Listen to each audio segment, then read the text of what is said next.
Mabuhay and welcome to Tabi-Tabi Podcast, a show where we explore the fascinating and often mysterious folklore of the Philippines. I am your host, Ethan. Hi, thanks for joining me today. Garuda, derived from the Sanskrit term Garuda, is a significant figure in Hindu mythology. He is revered as a demigod and is most commonly recognized as the divine mount or Vahana of Lord Vishnu, one of the principal deities in Hinduism. However, Garuda holds significance in other religious traditions as well, including Buddhism and Jainism. As Hinduism and Buddhism spread across various parts of Asia, their religious and mythological beliefs interacted with local cultures, resulting in syncretism, or the combination of different forms of beliefs or practices. This led to the adoption and adaptation of various deities and mythological figures, including Garuda. However, in the Philippines, though we have a creature in our mythology named Garuda, it is not regarded as a deity to be worshipped like the ones in Hindu mythology. You see, even though Hinduism and Buddhism spread across various parts of Asia, it did not have a substantial impact on the indigenous belief systems of the Philippines, unlike other parts of Southeast Asia.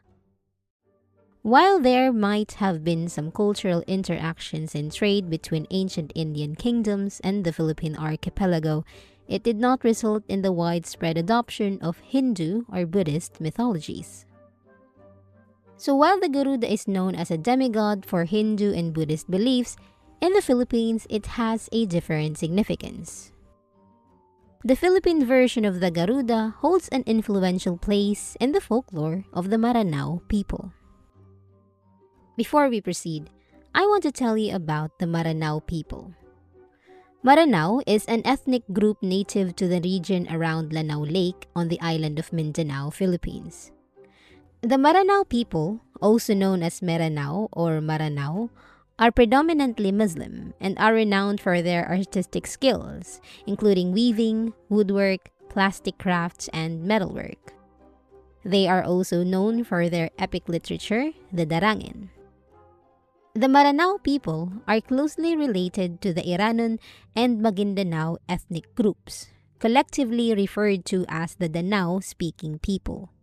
They share a common language family and have cultural and historical connections. Together with other Moro people, they are united by their shared religion.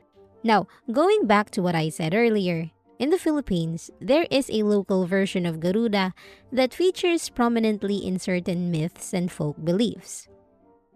The motif of a kite or bird resembling the depiction of Garuda is found in the creation myths of the Tagalog and Visayan cultures.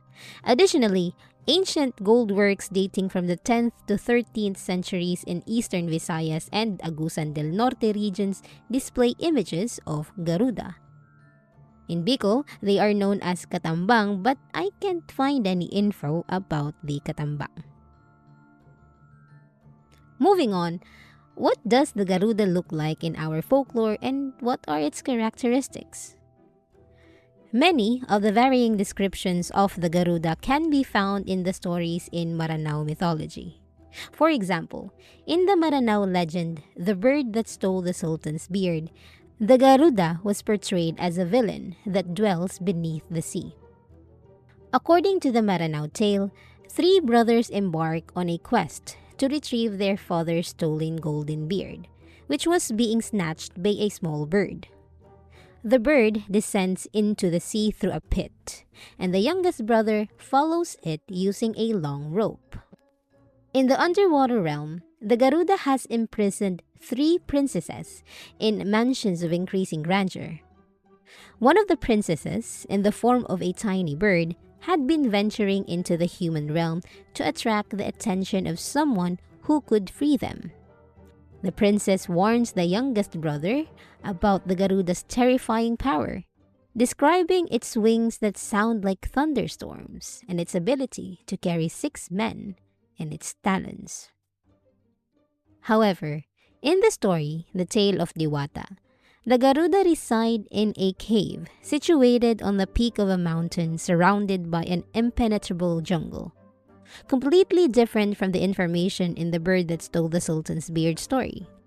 So, depending on what story you're reading, it's either the Garuda resides underneath the sea or in a cave on the peak of a mountain. So, how about its appearance? Well, the Garuda's appearance is described as half man and half bird, resembling an eagle with its imposing teeth and eagle like features while soaring through the sky. According to stories, the Garuda has the ability to transform into different forms. In some versions of the myth, it can assume a human appearance, particularly when in its lair. So, only when it's inside its home, wherever it may be, do they transform or assume the appearance of a human when they please.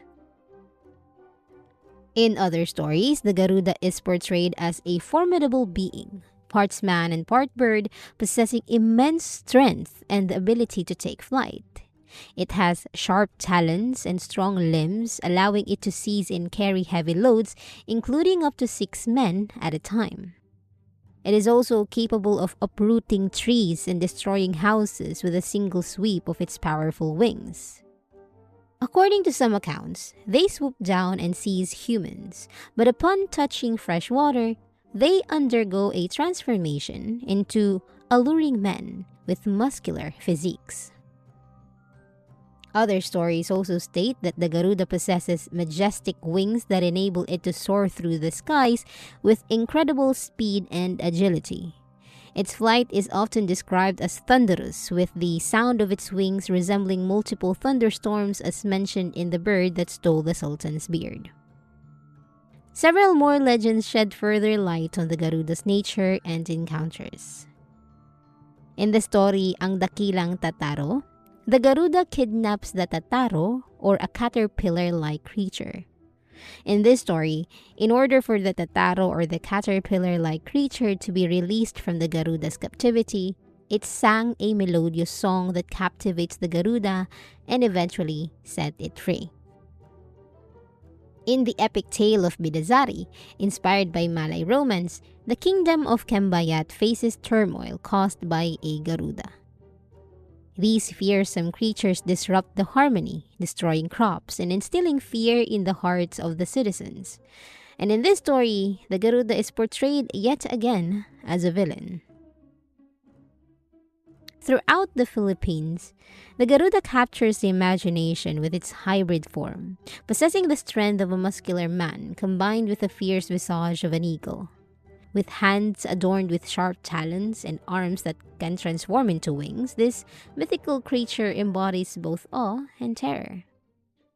The presence of the Garuda in various Philippine mythologies, including among the Maranao and Malay folklore, highlights its importance as a significant creature in the country's cultural heritage. The Garuda leaves a lasting mark on these compelling stories, generating curiosity and a profound connection to the country's rich past. And that is it for today's episode. Thank you so much for tuning in. I really appreciate it. If you enjoyed this episode, don't forget to like, follow, or subscribe so you won't miss the next one. I upload new episodes every 2 weeks on Monday, so don't forget to check back. Your support really helps with the algorithm. Until next time, bye!